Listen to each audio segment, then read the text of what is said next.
Oh, wow. Saw it twice, so I was like, oh my god.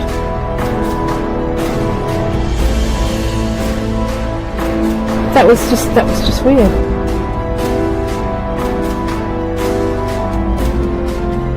I always used to see a light coming up, Yeah. like a headlight, but there was nobody there.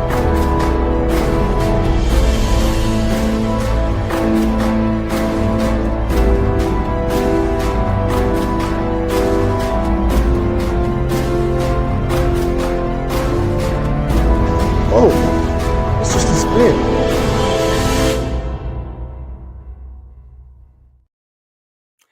Hello, everybody. Welcome to Truth Proof. Hope you've all had a good weekend.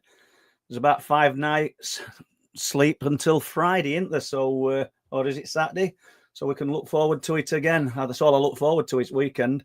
But hope you've all had a good one. And once again, got a incredible person to talk to tonight. And I don't say that lightly, incredible, but you heard Debbie last week, or Deborah, and she shared her experiences. And to me, these experiences from people who don't normally talk about these things are as equally as important as anything else you're going to hear. And Kazu's going to share some of her strange experiences with us tonight. It is just the same. I'm so grateful for people like Deborah and Kaz, and hopefully people in chat who are going to reach out and share some of the things that have happened to them, because it's more relatable. There's nothing to gain from anybody sharing these things, but as you know, some people kind of work a circuit, and they've got more in depth and involved than such as Kaz and other people who are going to share the things with us tonight. But we'll get to her in a moment. Let's just have a quick look at who's in. We've got Karen Behrman, Jane Louise Harding, Mike Disabled Welshman, Elan, I think Linny might be in, Mrs. Linny, Mia Girl, Jonathan Chapman, Bob Brown. Good to see you, Bob. I'm going to ring that fella after live stream tonight, see if we can arrange to interview that fella. Bad Boy Channel, good to see you. I've not seen you in before. Stargazer Eternal, Susan Wiseman. Evening all. That's a name, actually. I'm not saying it. Chris James, thanks for setting that interview up, Chris. We'll see if we can get that off ground. Jules, Quiet Outdoors. Let's have a look. Donny, 2ME, Deb Shaw. Danny, sorry. So what we're going to do, and Lee's doing moderating for us. I think Alison's going to do it. Martin Abbas there, and Gemma's doing it. So let's have a look. Wolfborn. Can't stop missing. I'll have to stop looking at it. So we'll bring Kaz in, and basically we're going to hear about some of the strange things she's seen. And I'm sure there's going to be a lot in this that some of you people will relate to, because it's like it's multi. There's a lot of things happened. So here we go. Hello, Kaz. How are you? I'm fine, thank you. And you? All good, yeah. And thank you very much, seriously, for offering to come on and share some of these experiences. And was it after listening to Deborah that you decided you would do that? Yes. It was my husband was watching it. I watched it in the background, and I heard everything she said. And it was, it's sort of like, okay. And he said to me, if you don't speak to Paul about yours, I will do it. Okay, I'll do it. Well, honestly, I'm really grateful. I'm grateful to Deborah for coming on, because this is what it's all about. I mean, we've interviewed some amazing people on channel, celebrities, some who are really high profile in UFO and paranormal field. But for me, and on art, your stories are just as important, because they're no different. You're experiencing the same thing as these other people. So why shouldn't you get to come on and talk about them? And yours start really early in life, don't they? Yes, when I was 3. 3. Yeah. I mean, I'm amazed, because I can't. And when you spoke briefly to me other day, I can't remember as far back as that. I think 4 or 5. But do you want to start there then at 3 years old? Yeah. Well, one sec. I'll just cut through your words temporarily. Questions, please, for Kaz, and we're going to put them up as we see them in capital letters. Okay, guys, go on then, Kaz. All right, bye. I live with my nan since birth. There was personal reasons for this. My sister lived with my mum and dad. I got left behind, and I live with my nan. So that's all I knew. And when I was 3 years old, it was the first time I ever saw, I call it a spirit person. I wouldn't have known who it was. And I remember seeing this man. He was in dark shadow form at the time. And I remember saying to my nan in a 3-year-old way, there's a man on the stairs. And she said, oh, no, there's not. And I said, there's a man on the stairs. I can see him. Could you see him as while you were actually with your nan? Yes, my nan was next to me. Right. Now, I didn't know till I was about 16. She started to tell me the truth then. But at 3 years old, you're not going to admit to the fact that you see them as well. So my nan saw spirit. She saw people. She dealt with them. And it was in the family. My mum my mum did, but she didn't want to know. Then there's me, then my daughter, and my grandson's the same. So it's gone down the maternal side. So anyway, I told my nan about this man on the stairs, and she totally said, no, not at all. But I did. But the thing is, though, Paul, in my nan's house, there was poltergeist activity, and I was only 3. And I knew something wasn't right because of what was going off. I mean, like my nan had said when I was a baby, my nappies, my baby formula bottles got thrown across the room at such force. There was a nasty smell, the usual poltergeist stuff, bad stuff, the bad smell in the house. I didn't really notice that at age 3. I more saw the people and saw the energy. There was the man who she used to talk to. She used to talk to him. She'd say, hello, Mr. Parks. And what happened was, if you can imagine this, is very heavy set doors, really old house in Birmingham, this is, in the 60s. Yeah. He used to, and I say he was a he used to pull them open. And I was only 3, and I'd look at the settee going, oh, my God, the door's just opened on its own. And it wasn't. And he used to go past my head, where the settee was, and you felt it. Your hair in the back of your neck does go up. And then he'd go to the kitchen door and he'd pull it again. And, it was unreal. So I wasn't so bothered with him in this poltergeist activity job.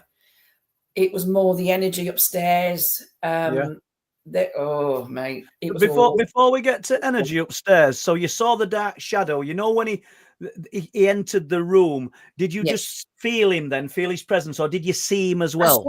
I saw him open the doors. You just see the door go open. You go, oh, bloody hell. Sometimes I didn't see him all the time. Sometimes I just saw the door open. So I knew it was him pulling him. But a lot of the time you felt him. As he went past this chair, you go past you and you're only 3 and you're like, oh, God, what's that?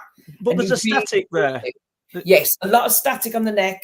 Your hair used to go up. It was really strong energy. He had a very strong energy. How much of that then, Kaz? How much of that? Because you said that your mum experienced it, your nan, not necessarily him, but the spirit. How much of that, when you said it's passed down, do you think is kind of inherent, and actually within your genes, or how much is it that they're telling you these things? You're not imagining them, but they're making you open to these things by sharing the experiences. And I don't mean that in any bad way. No, I know what you mean. No, I think it's in the genes myself, because I found out afterwards a few years ago that my mum's siblings saw spirit too.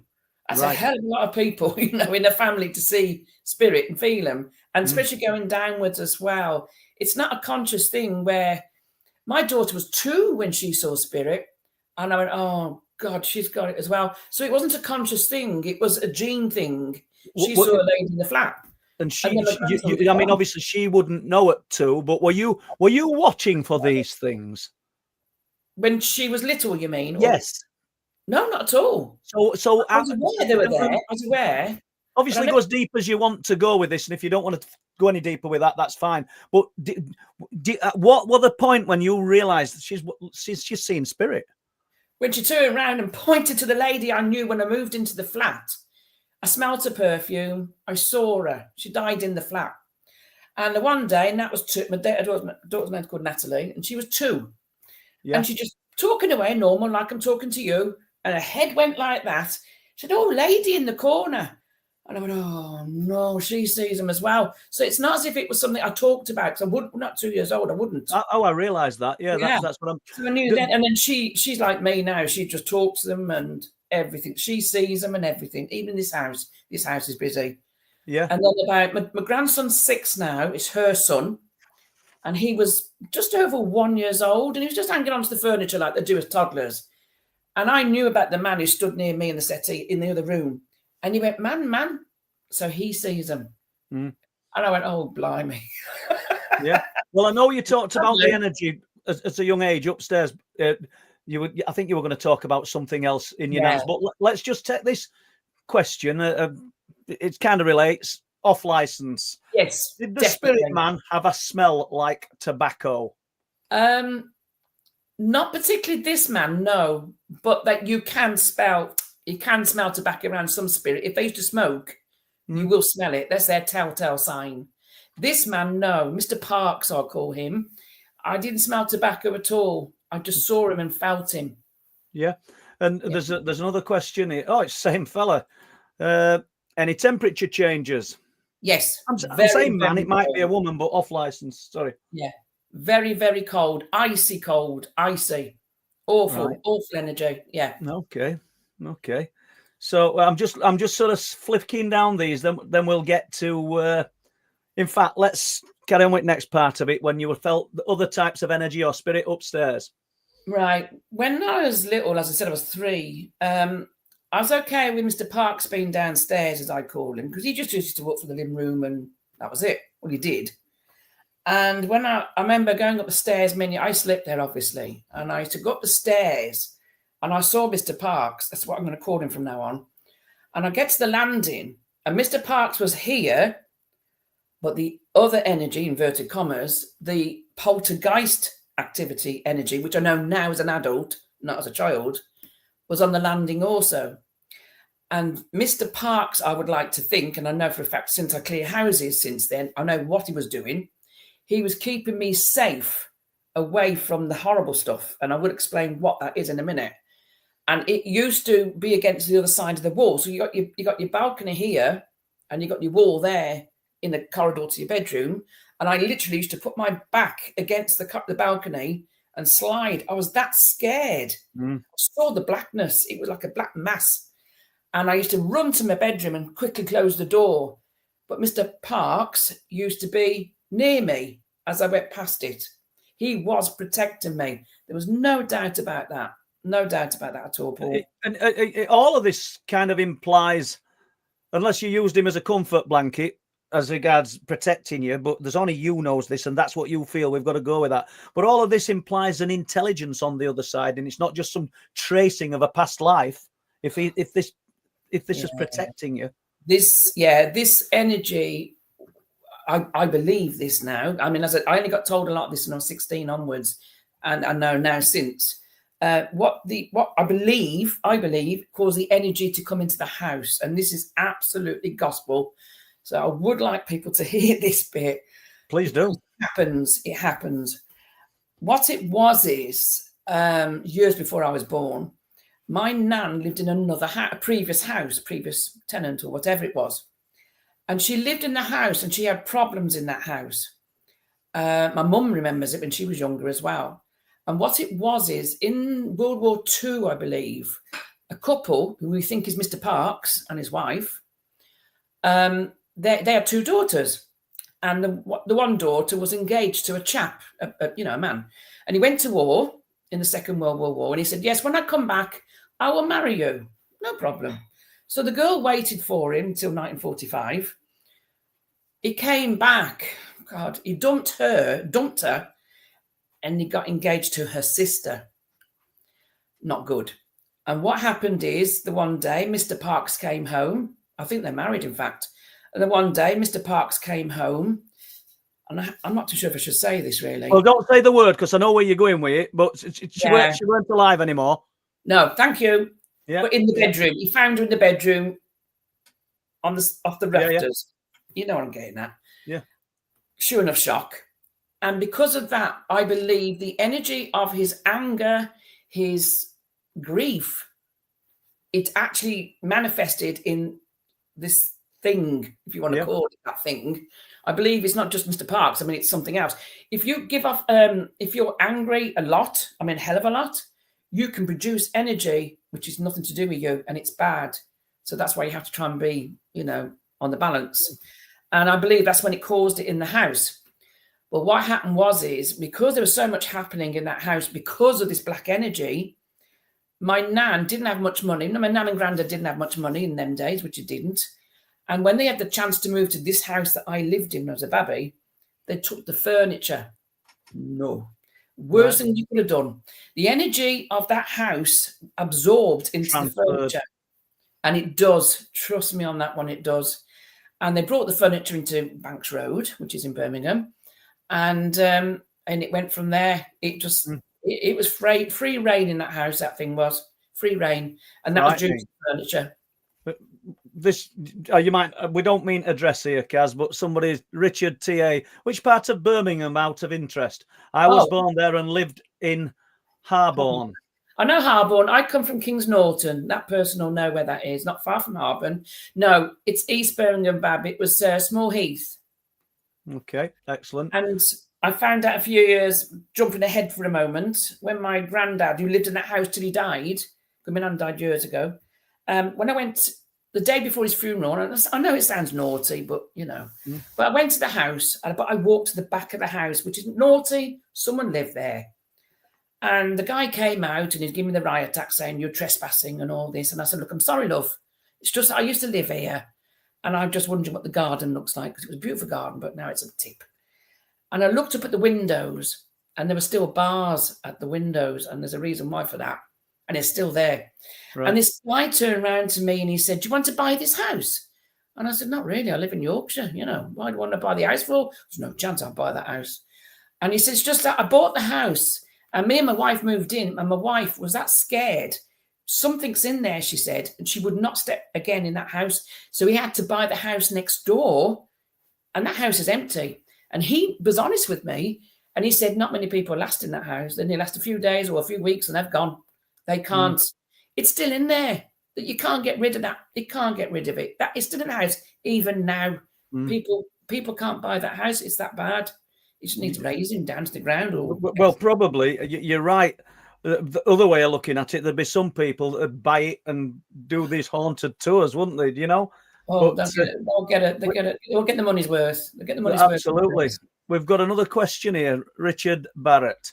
Hi, Paul. Hi, Kaz. Have you attended a circle to further your gift, or is it self-taught, and does it still affect you today, and how do you deal with it? Thank you. Ooh. Right, Paul. Both. I did attend circle for many years, even though it's SNU. I won't go down that road. But yeah, I've always worked on myself as well. I've always worked on myself for many years now. How do I deal with it?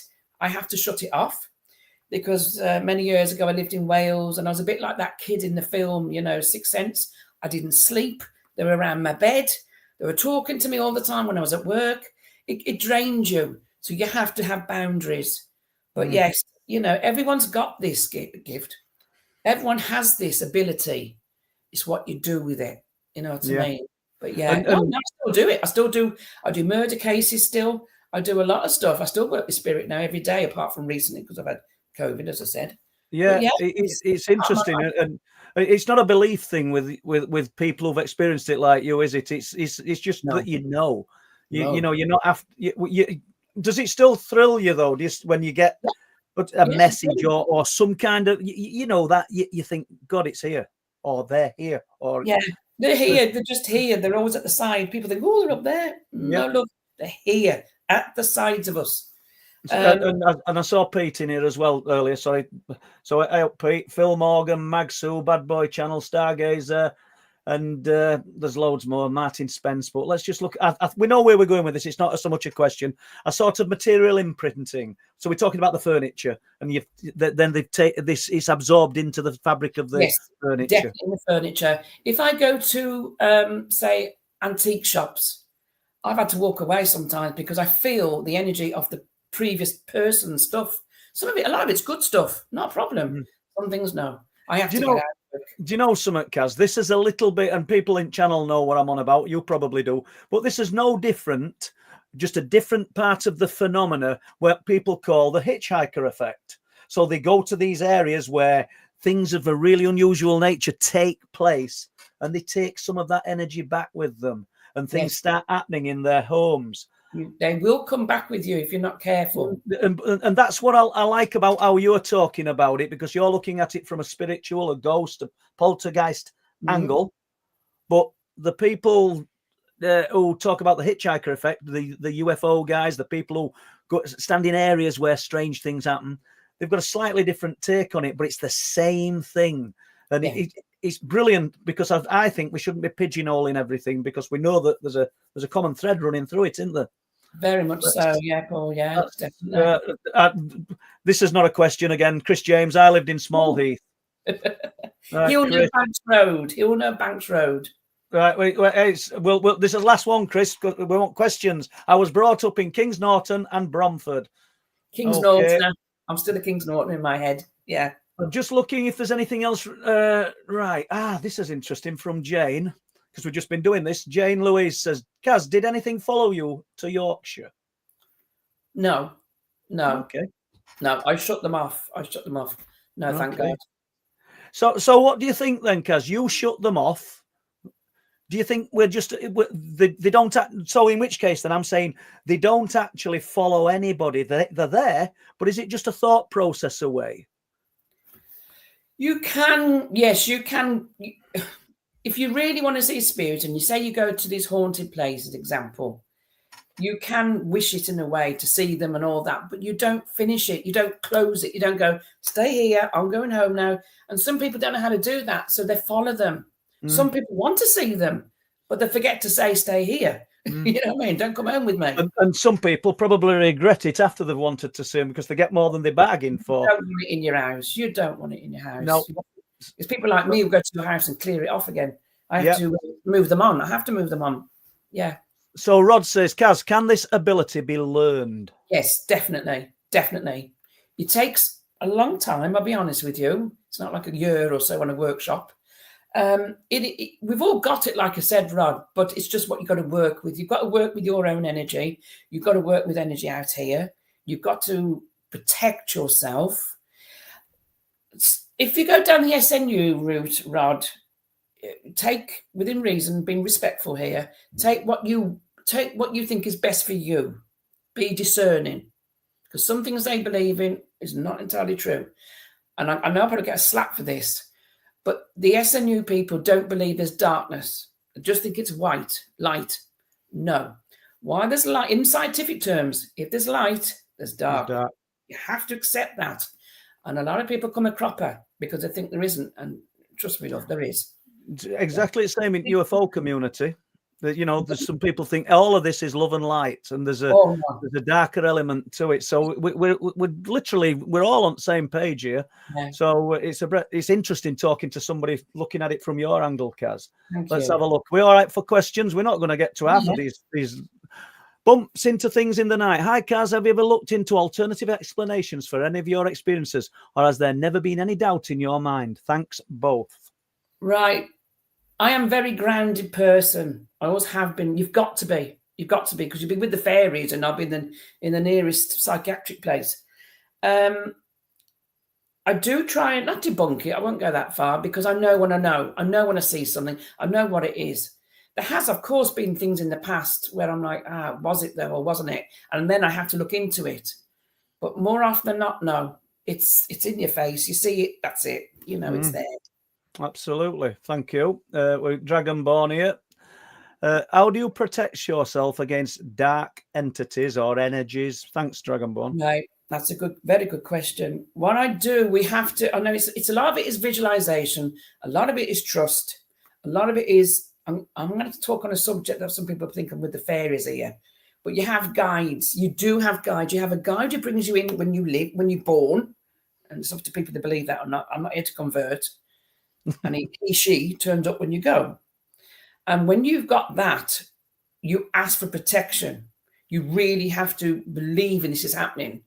I also bring in I do the Lord's Prayer. I have to cover myself before I go into areas that are really bad. I have to, because if I don't, I'm in trouble. And that's it.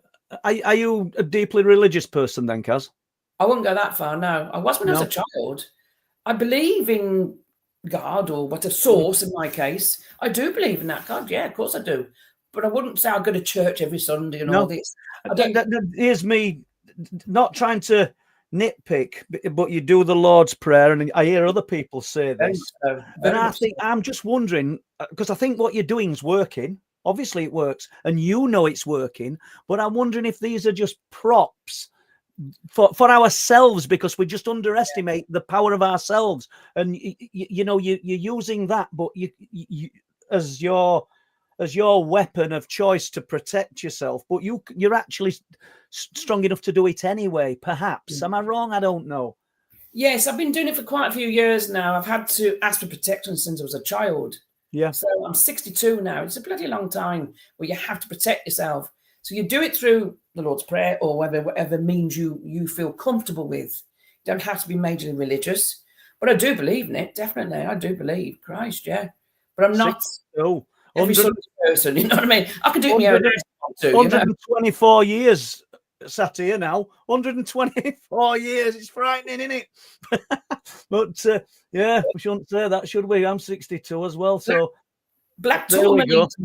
Sorry, just to convert to the person. Black tourmaline as well. I'd swear by that stuff. In fact, I probably got. No, I haven't. I've got any here. Tourmaline, is this a stone? Is this a? Yeah. If I just example, I don't know if I got any here. I wish I bloody did. I didn't know. I mean, this is a big baby. I got this from Mexico. This is tourmaline, but this is the gloss, not the natural. But if you have small pieces, I mean, you can't put this in your pocket. You know about it. No. But, smaller pieces of black tourmaline, raw, not your polished stuff. That will protect you. I've got it next to my bed. I have it around the house, and I have it in my pocket. And a lot of mediums I know put it in their pocket when they have to go to certain places. Okay. So if you don't believe in the religious side of it, as I call it, then do that. But you always. So what's the significance then of this stone? What's its properties that, or is it just known that it protects against? It's funny enough. I've got a banner up there called Mexico. Well, I love Mexico anyway, and I go from there. But tourmaline, even they used it. The Incas and all that, they used it. It is a protective stone. It's a protector. Right. The only thing about, I laugh at this. The only thing about black tourmaline is if you wear it a lot, it can draw things out of you. And what I mean by that is it balances you. So if you've had trauma in your life or whatever, it will bring it to the fore. But then you've got to get rid. Okay. But black tourmaline's one of them. But it does protect you. It does protect you. But Brilliant. as I say, it depends what you believe in. Yeah. It works for me. Right. We've got another question here. Tim, what sort of conversations, interactions have you had with these entities that are around you, Kaz? Right. Entities. If you mean people as in normal spirit? Yes. Well, yeah, spirit. These are the ones I've had to send over. They talk to me. I get messages. I've had things move. I've had things given to me, reports, like that one, definitely. Just talking. I don't mean I'm in Morrison's and I'm talking away to him because I'll get locked up. But you know what I'm saying? I in my own home or when I'm on my own and someone drops in, I either see them or they talk to me, and that's fine. I'm not having a good old chinwag with them. It's not like that at all. Is it audible or is it in your head? I hear them in my ear. Yeah. Some people I hear them in the head sometimes, but a lot of the time I do hear them on the outside of my ear, and I'm like, oh, who the hell is that? Because you know it's outside your ear. But yeah, a lot of the time I used to hear them outside my ear. I still do sometimes. So when you get the interaction then, Kaz, is it usually because they want you to impart some message to someone else, or is it just that they think, oh my God, this is a receptive soul, I can interact with this lady? Both. Spot on, Paul, both. Yeah. One is for messages for someone if I can give it to them, which not always can you do that if you don't know them. Bit awkward. But other than that, no. Oh my God, she can hear us, she can see us. Yummy, yummy, yummy. That's all you get. Yeah. Okay, I'll write it down. As I said, when I've been in bed over the years, I've had someone come up to me and they go, help me. I've had a few of them over the years, and something's happened to them. And as I said, it's murder cases there. That's another story, probably. And they tell me stuff. They tell me where they lived, who did it, within reason. They show me in a film. That's clairvoyance. They show me in a film where they were, where they lived, what the area looks like. They just show me what happened to them as well. But yeah, I get it. Not just murder cases. I get the film with these other people. They show me stuff. It's fascinating. It really is. Right, we've got a question from Martin, so we'll treat this word as spirits. Did you see the spirit as just another person, or did they look different in some way? They can look in different ways. This is where you have to be a bit flexible, I think. You see them as shadows. People think shadow people are bad people. Not necessarily. You see, if you see a shadow people, it doesn't necessarily mean they're bad. It just means sometimes they need the energy to manifest. Not all can manifest like solid, like me and you. And I do see them solid. Some are I don't know if you've ever seen The Hollow Man, not a very nice film, or Predator. I think people might understand what I'm about to say now. You get that shimmer effect, like water being run with your fingers. You get them do that. You do something here, do that. They shimmer. And again, that is because they need energy to manifest, to be solid. Be your lights. Your light might be flashing, your TV, electrics, or even you. If you feel drained, it's because they're draining you, not to be harmful normally. It's so they can manifest. And then you get your solids, like bloody hell, someone's standing there in my living room and they're solid. They've got the clothes on as normal. And some come in younger, especially more so. It's going to be strange, this one. Normally when some come younger than when they pass. They don't go the age they passed. They come younger. And that is due to they come back at a time that they were their happiest. Yeah, definitely. Yeah, it kind of makes sense, doesn't it? When you felt your fittest and your most vibrant, probably. Yeah, definitely. Let's have a look. Scotch Miss, do you believe poltergeists have intelligence or are just energy bursts? No. My opinion is what you're asking me for is they're intelligent, very intelligent. Yeah, very much so. And poltergeist can be split into two. It's such a big word that is. It's like, oh, you think it's the one out the film or the essence in my nan's house. Yes, that was bad stuff. But you can get poltergeist active. I'm going to go into this because they live in this area. Well, this town. Yeah. But this one woman rang me years ago on a Sunday. Please help me. Things are flying around my house. And I was like, oh, bloody hell. Okay, no worries, love. I'll turn up, right? So straight away you think it's going to be a bad boy. It's going to be a bad boy, right? So I turns up. I'm laughing, but I'm not laughing. It's just, you had to be there. The front door opens and I'm 5'6". This bloke must have been 6 foot, built like a brick house. You know what I'm saying? Yeah. In Yorkshire, this is. He opens the door. He grabs the two kids. There's two lads in front of him.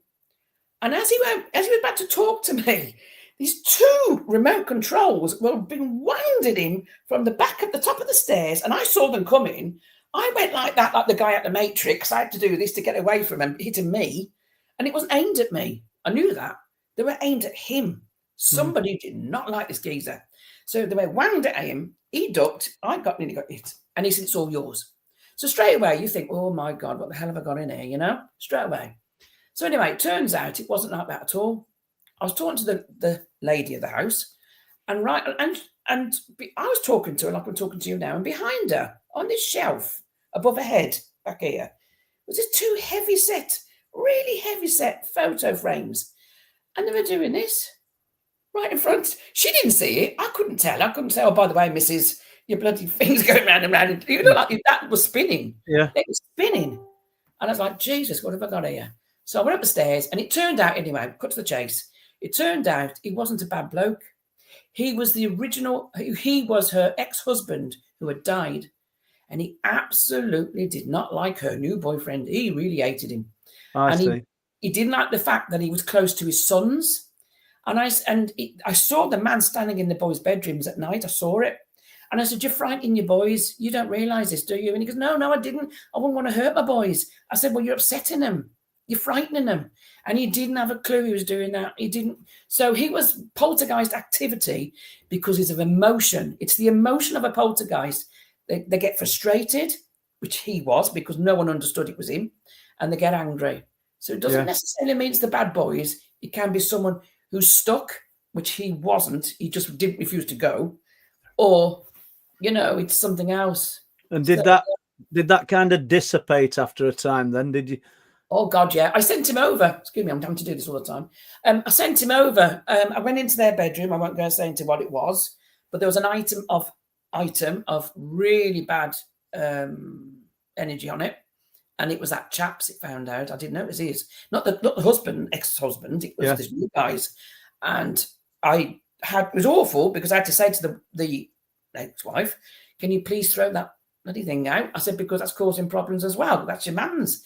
And she did. She got rid of the chair, which was her new chap's. And I think I sent him over. He didn't know he was doing bad. He didn't know. And I felt for him on that. And the house calmed right down. I always say to people, give it 2 days. Because when you send people over, to me, it's a bit like cramp in, say, your leg or something. You get it and it goes, but you still got that feeling in your leg, something's You might just come back, yeah. has to calm down. It doesn't go poof and that's it. So I always give people about 2 days. I say, wait for it to calm down, like dust. Wait for it to settle down.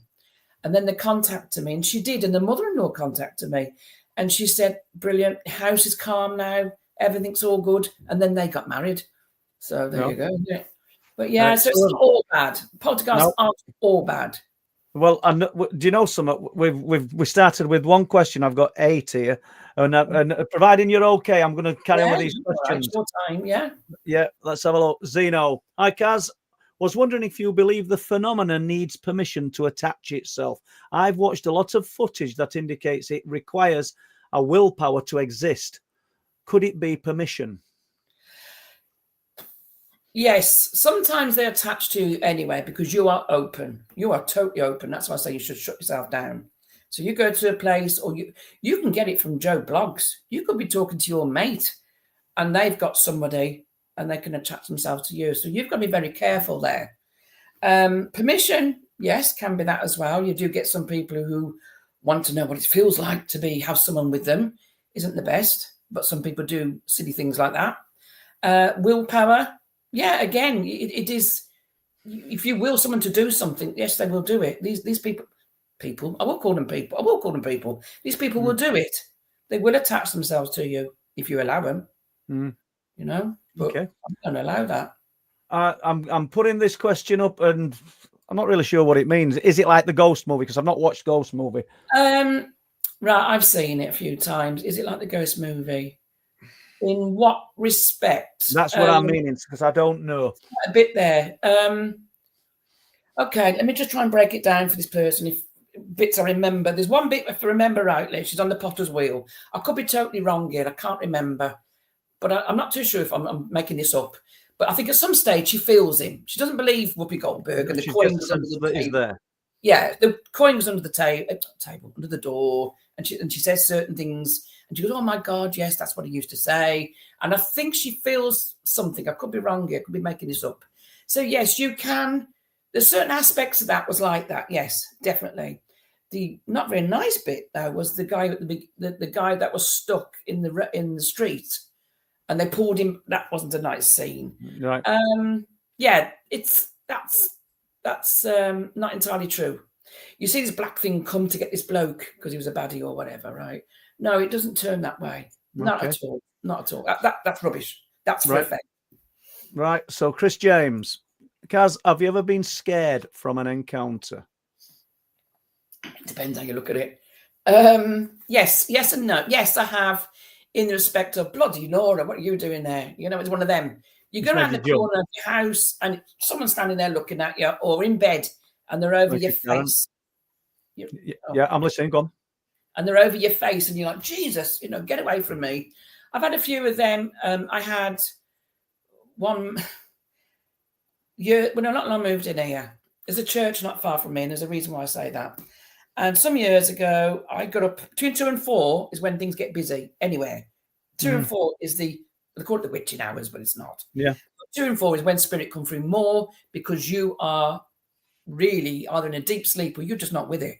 So you accept it as a dream, but not necessarily is it a dream. It is your relative standing next to your bed, touching your hair, holding your hand. Anyway, went to the loo like you do at 3 o'clock in the morning. This is years ago. And I was having issues with somebody here, but I couldn't see him, first of all. I felt him. And I went to the loo. I came back into the room, bedroom door wanged open. It was dark, but you could just see. And Steve, my other half, was on the other side of he sleeps that side, and I'm near the door. I don't know why, just the way it is. I've always been that way. And I walked in, and as bold as brass, there was this monk. Now, I don't do monks. I just don't, no thanks. And there was this monk at the side, right near my side of the bed. And he was looking at Steve. Well, I turn into, what's her bloody name? Sigourney Weaver out of Alien. I just went on one. I just absolutely won't have it. I will stand up to him, and Nan used to, and I still do. And I said, get away from him. It was a bit like Sigourney Weaver at the end of Alien. Get away from him, because what he was doing, he was watching Steve, and I don't like that. Did you see a face, or was it just blackness? Where it was his face was disfigured. It was horrible face, horrible. So his face was looking this way. I'm looking at him. I said, in so many words, get away from him. You're not touching him. All of a sudden, his head turned. He was interactive. He turned his head, and it was like a bloody horror movie. It really was. He looked straight at me like I'm looking at myself now, as if to say, and what are you going to do about it? Oh, my Christ, he was horrible. I had real problems with him. And we think he was to do with the church up the road. Mm. And I tried to move him, but I had to get 2 other people to move him. So 3 of us had to move him on. And some years later, this is years later, after the fact, I went on Facebook and I was looking at, local history around here and all this, St. Paul's Church.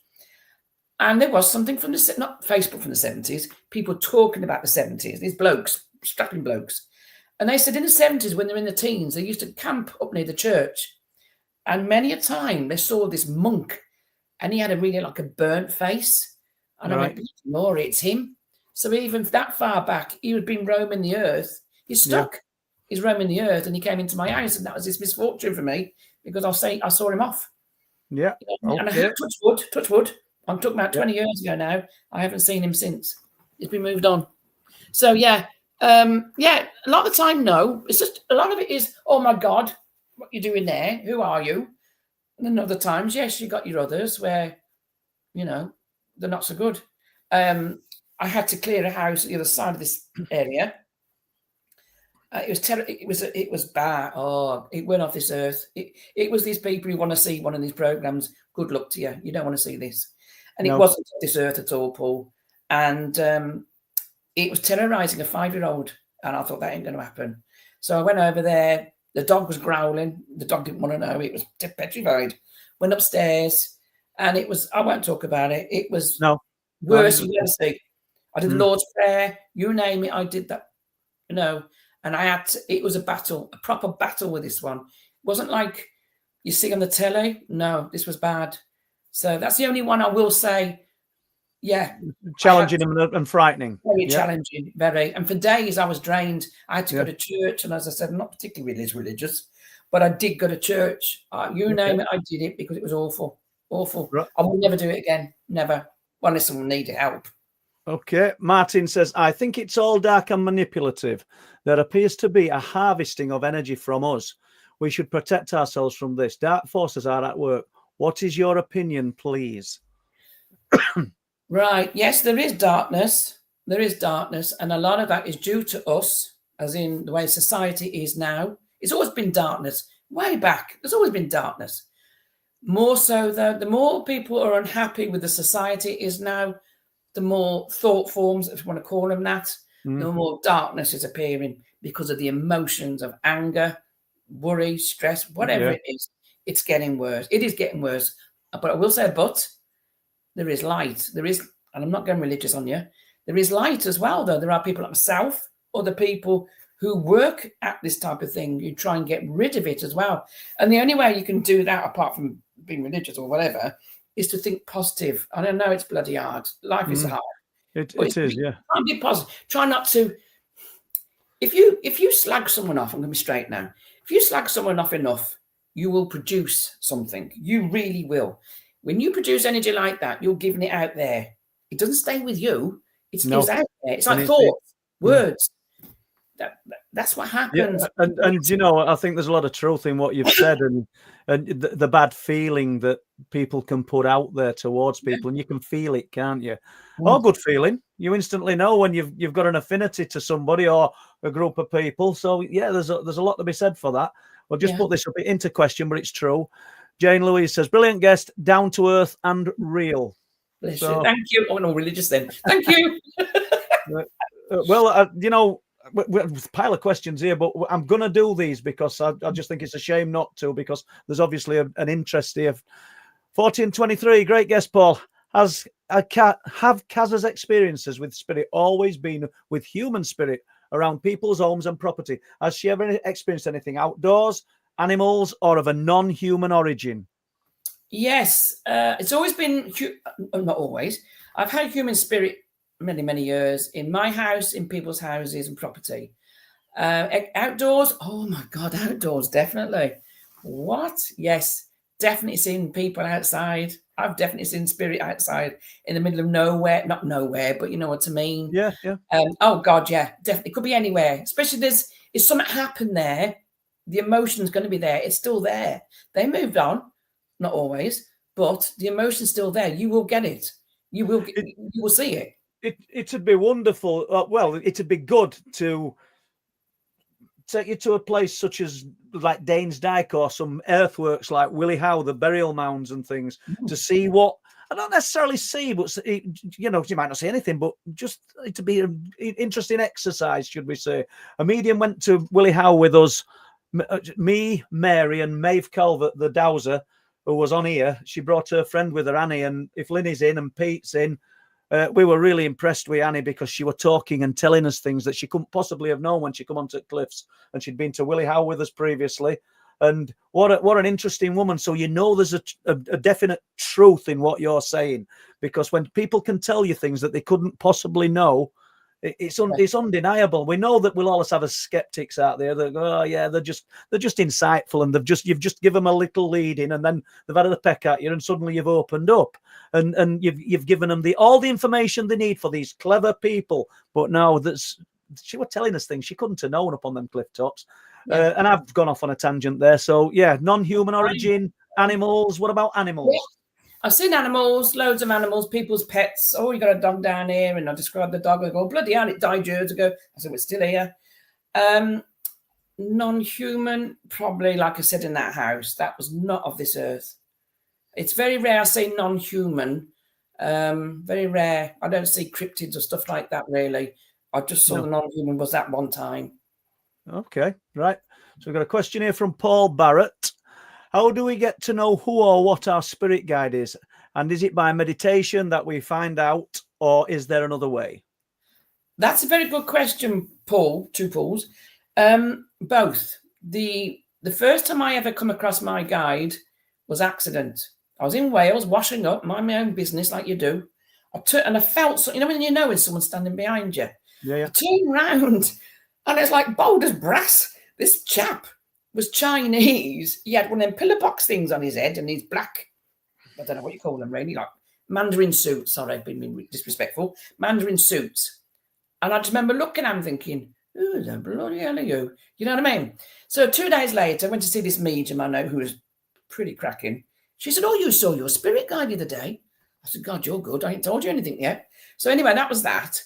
But other times, yes, meditation, definitely meditation. Protect yourself always. I know it sounds daft, but you have to do that, because when you open up, even in meditation, if you're good, I'll rephrase that. If you're strong in what you're doing, you can open up, but you can open up a lot higher. So you always need to protect yourself there. Do you know what I mean? Yeah. And you can learn who your spirit, talk English, your spirit guide is. You can ask, is it a he? Is it a she? Give me a sign. Touch on the arms, or just certain things you can ask.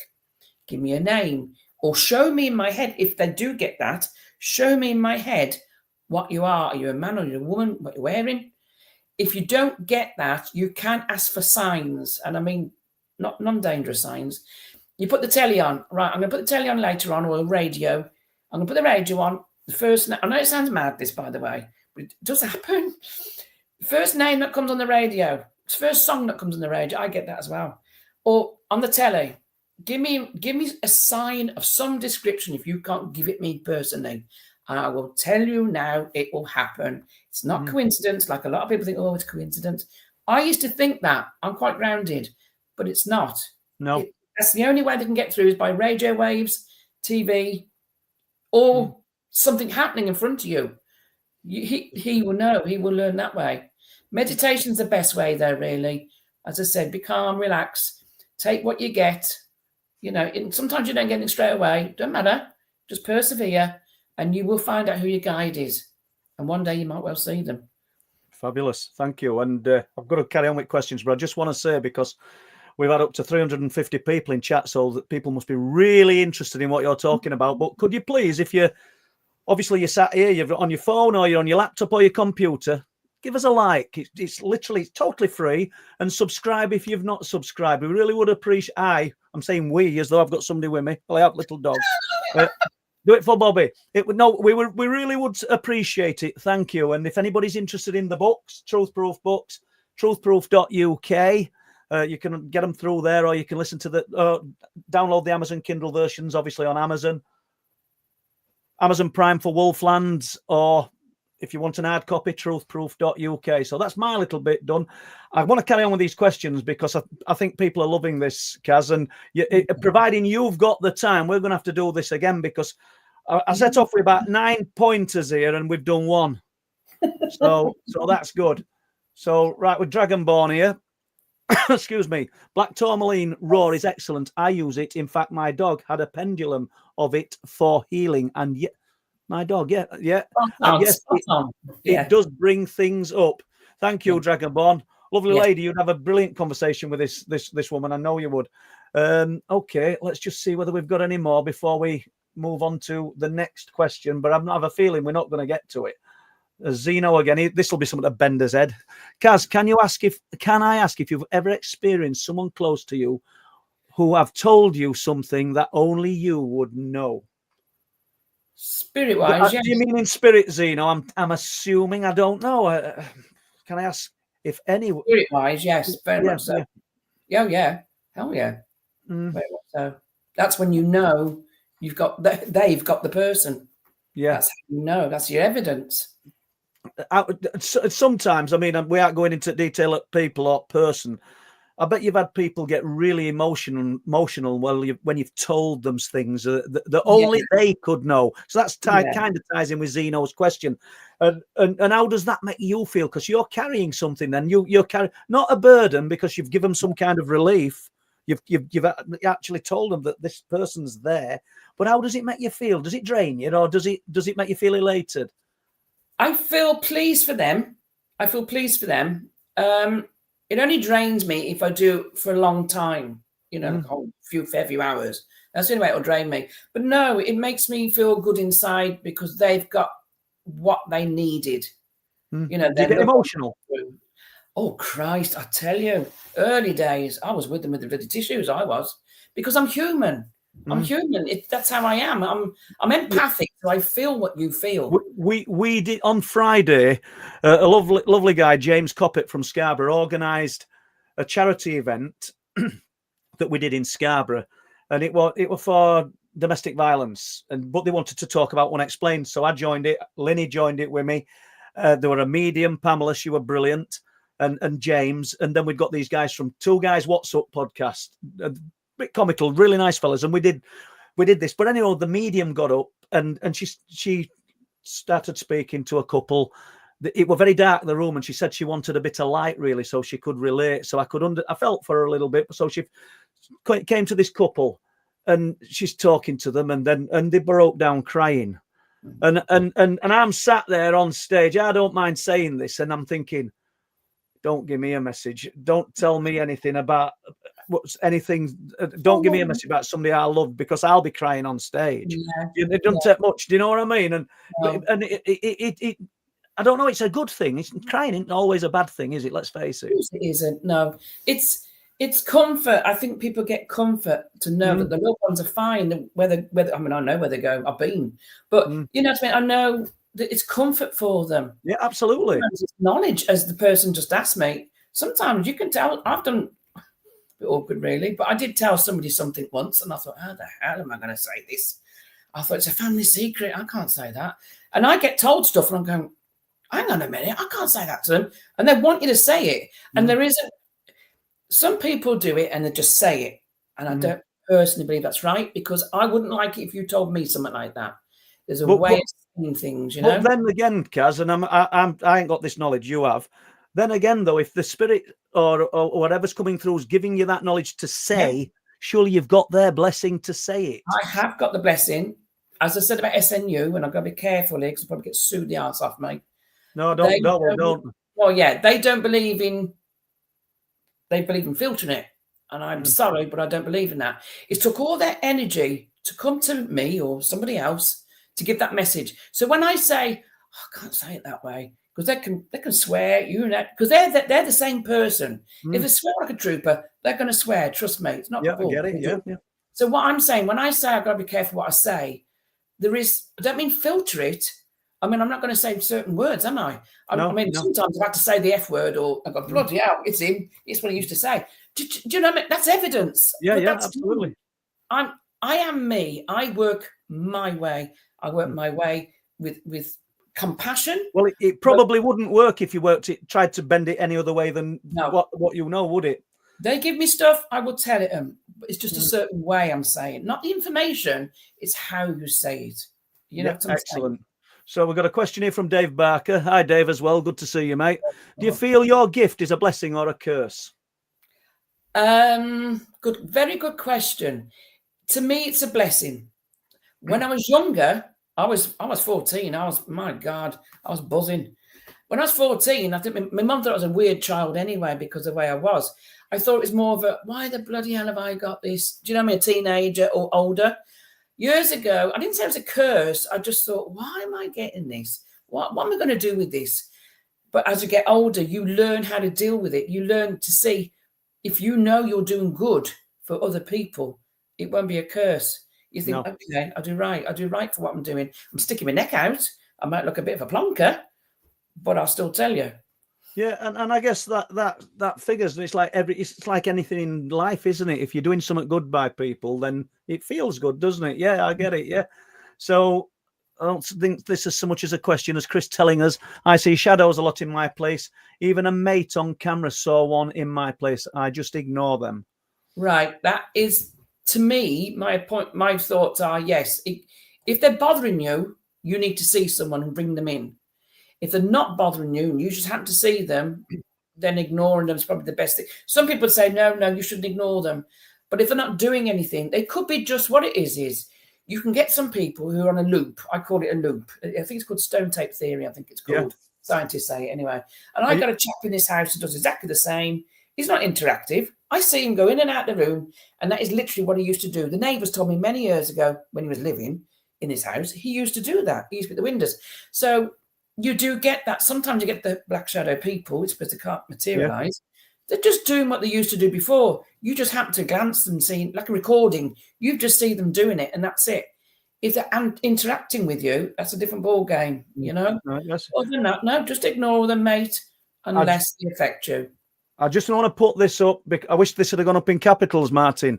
So, alien disclosure email address is the research forms that Martin and myself are doing. We're trying to gather data to see if there's any patterns in things, and you can get that from the Truth Proof website, or directly, Truth Proof website, or contact the alien disclosure email address or myself. And we're open. We haven't got loads of reports in, but if you've not necessarily you, Kaz, but if anybody wants to share any information, and it's totally discreet, you know, anything that you say that you don't want sharing outside of it, it won't go any further. We're just trying to build a kind of database up to see whether we can see patterns in the phenomena. So Martin's called it the stratification tool. It's a big word, but I'm surprised I could remember it, Martin. So that's where we're going with it, and we need to do something on that in next week or two, Martin, and maybe talk about it when your time allows. I know Martin's busy. Let's just jump in. Let's have a look. We're bound to have something else here. Otherwise, I don't know how you're fixed for time, Kaz. I'm fine if you're fine. Yeah. I'm fine. I don't know what this is. I don't. Probably Benjamin Hollingsworth. Do you know about the reincarnation trap? I don't understand. I don't. Trap bit. I'm not sure what he means by that. No, and I don't, Benjamin. Obviously, that's what you're asking us. And are we talking about something from the other side, telling us that reincarnation is a good thing and just sort of trapping us in this realm? I don't know. I'm clutching at straws. So I'm not sure what you mean. And if you do reply, giving us a better explanation, bear in mind we might not get to it. But thank you. Let's have a look. Oh, there's more of them. I thought we were going to do something else. I'm only joking. Charlie B60 home. I was meaning how Whoopi Goldberg sat at the table with loads of ghosts around her and getting fed up of spirit. Thank you for explaining, Charlie. Yeah, that's fun. That's such a funny scene. I cracked up, a proper cracked up with that. Ooh, I've never seen this. Oh, it's so funny. There's one bit. This black woman's at the table, and this bit is actually true. What they're saying. Sometimes, if spirit get frustrated with, say, me, it's happened to me a few times. I'm reading. I mean, not to scare the bejesus out of people, but sometimes if you're not listening to spirit, you're a medium. They wouldn't do it to someone who's not willing. In other words, and I'm sorry, I can't hear what you're saying, or whatever. They will jump in. And it has been known. I've had it done a few. I do trance, you see, so slightly different. I allow it in that respect, but I don't want to scare the poor person in front of me. So I do warn them sometimes. But yeah, they can jump in if they know you're willing. They shouldn't do it if you're not willing. You say no, and a lot of the time I've had to say to them, stand outside of me and talk in my ear or my head, but do not jump in because they use your voice box. That's what trance is. They use your voice box. And that's what happened in that film. It was a funny scene, mind. Yeah. But yes, what happened was Whoopi Goldberg wasn't getting, I forgot his bloody name in the program, honest Patrick Swayze. He was getting frustrated, which they do get frustrated. I say people, but they're people, personality. They're getting frustrated. They want to get the message through. You're not listening properly. And whammo, they will come in and they will make sure you know what the message is. How much of this outside of your everyday life do you discuss with other people? I only discuss it with people who I know are the mediums or open-minded. I wouldn't tell people who don't know me because you do get the looks of, oh, you're weird, or you can get negative connotations to it, and it's not right. It's not fair because it's the most. It's not fair, is it? And I bet you've come across these friends who want to know all about it, and you'll know what I mean. I think everybody in chat will have experienced this, or some of you will, and you tell them all about what you're involved in and what you're interested in, and then when they get with a group of people who are also on the outside, because they're all ears when they're listening to you, suddenly you become butt of the jokes. Yes. You'll never guess what he's just told me, or you'll never guess what she's just told me. I can imagine. I mean, I've not had it, but I can only imagine it, especially years ago. It just goes straight over my head now. But I really, if I'm out with other people who aren't involved, I don't talk about it anyway. I'll be honest with you. But anyway, let's just move on. Tony Worrell. Let's have a look. Tony, what is the difference between ghosts that look like they are a replay, no interaction, and ghosts that communicate? That is the difference. You get ones that are a replay. They don't talk to you. They don't even know you're there. They're just doing their own thing. That's a replay. They don't talk to you. They don't interact. But spirit, ghosts, that's the word as well. The ones who interact are the ones who are intelligent. They're the ones who want to talk to you. They want to tell you things, anything. That is the difference. There are there's more than two types, really. But we're talking about the two types here. So, yeah, right. You get the ones that don't interact with you. They don't even know you're bloody there until you see them. But they don't know you. They don't know you're there. They're just doing their own thing. And then you get the ones that do talk to you. They visit, or they don't want to move on, like Chappie around the corner. He doesn't want to move. His wife died in the dining room, basically, and he still thinks she's there. And I've told him to unblue him the face. No point, mate. You just need to go, because your wife's waiting for you. And he won't budge. You can't make them move. People think, oh, yeah, it's simple. No.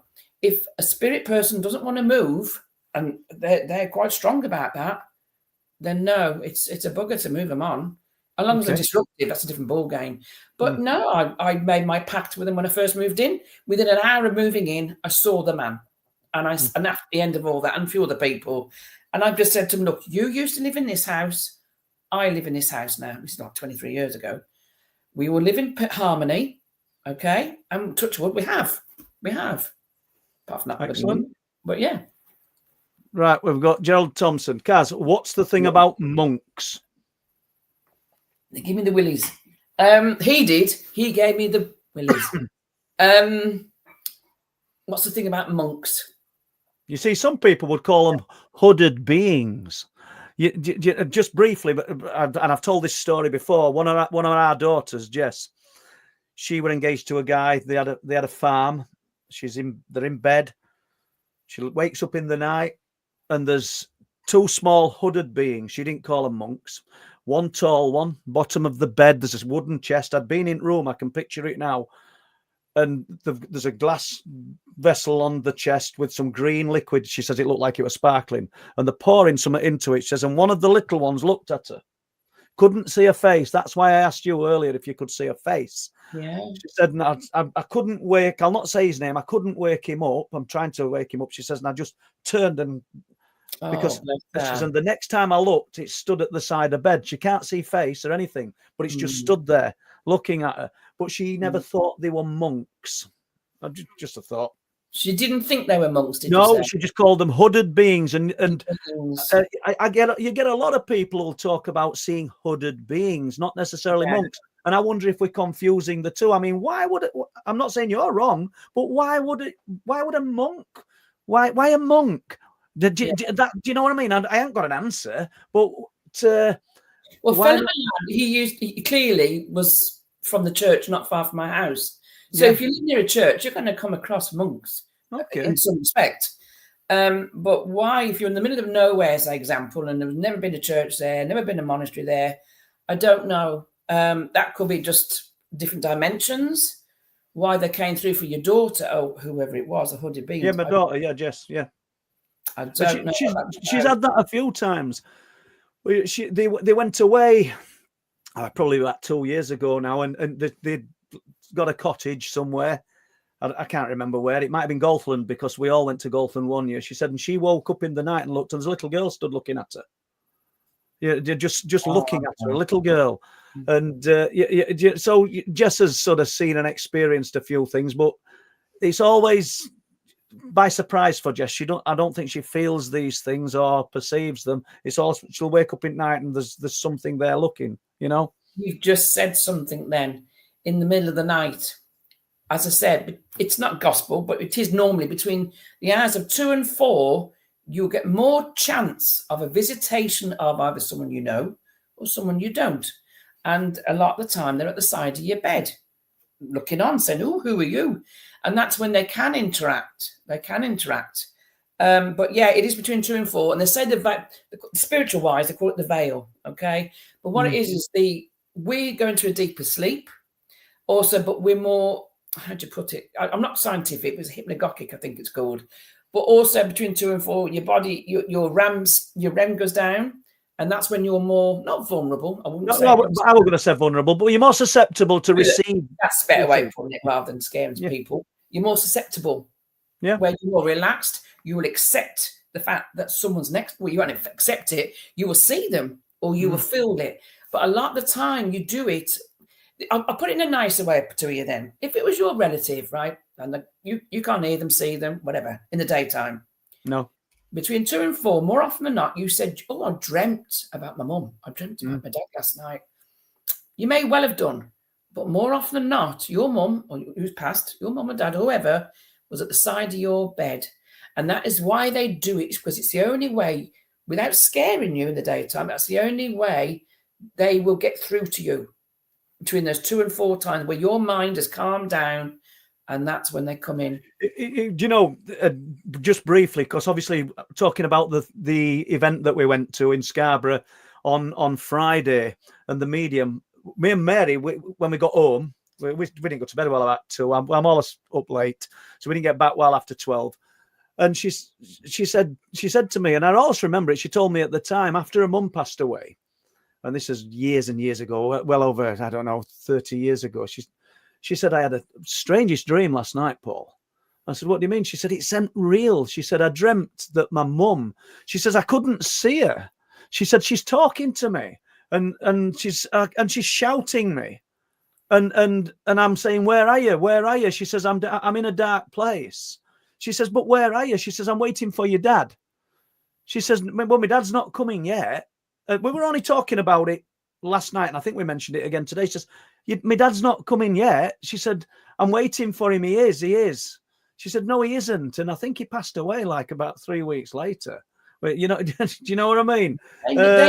They know more than us. They tell us. I couldn't see him. I always felt a bit sorry for the way that she described it, saying she Oh, was in a yes. dark place, you know. Yeah, that can be seen as, when it was a dark place. The first thing you're going to think of is not very nice stuff. And I told you briefly what happened to me at 14. And there is a place where you go in between.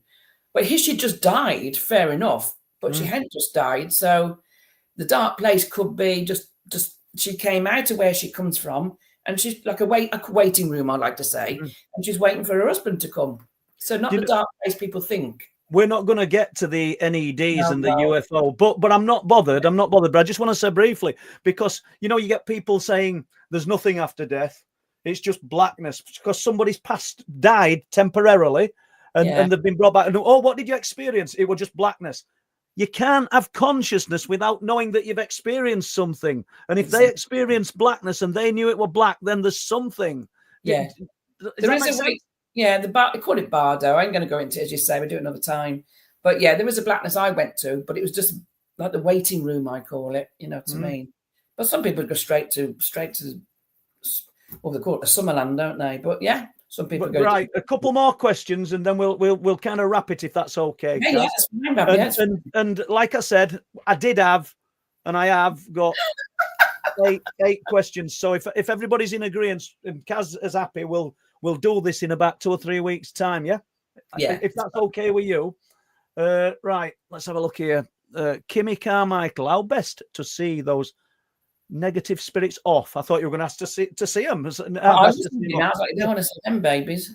Right, your best bet really is to get someone in who is either usual is a priest. I've been to someone's house who had a priest. I shouldn't really say this, saying I've just said that.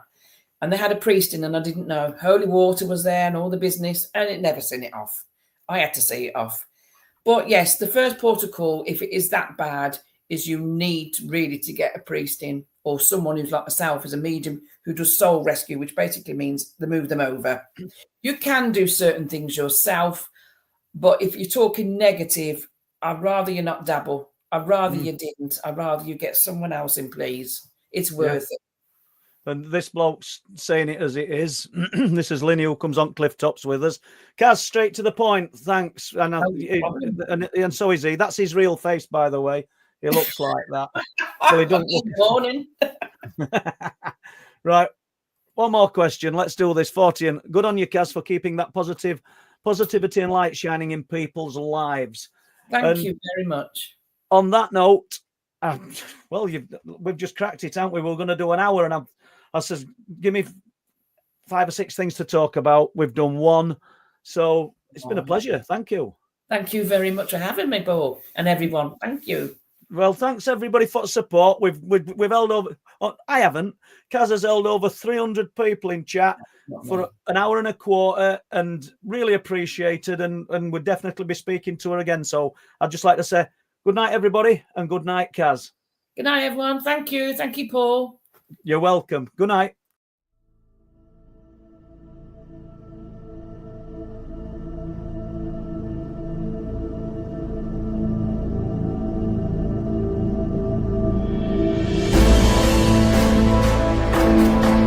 Oh, wow. Saw it twice. So I was like, oh my God.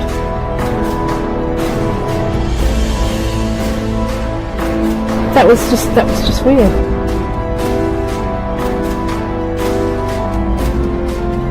I always used to see a light coming up, Yeah. like a headlight, but there was nobody there.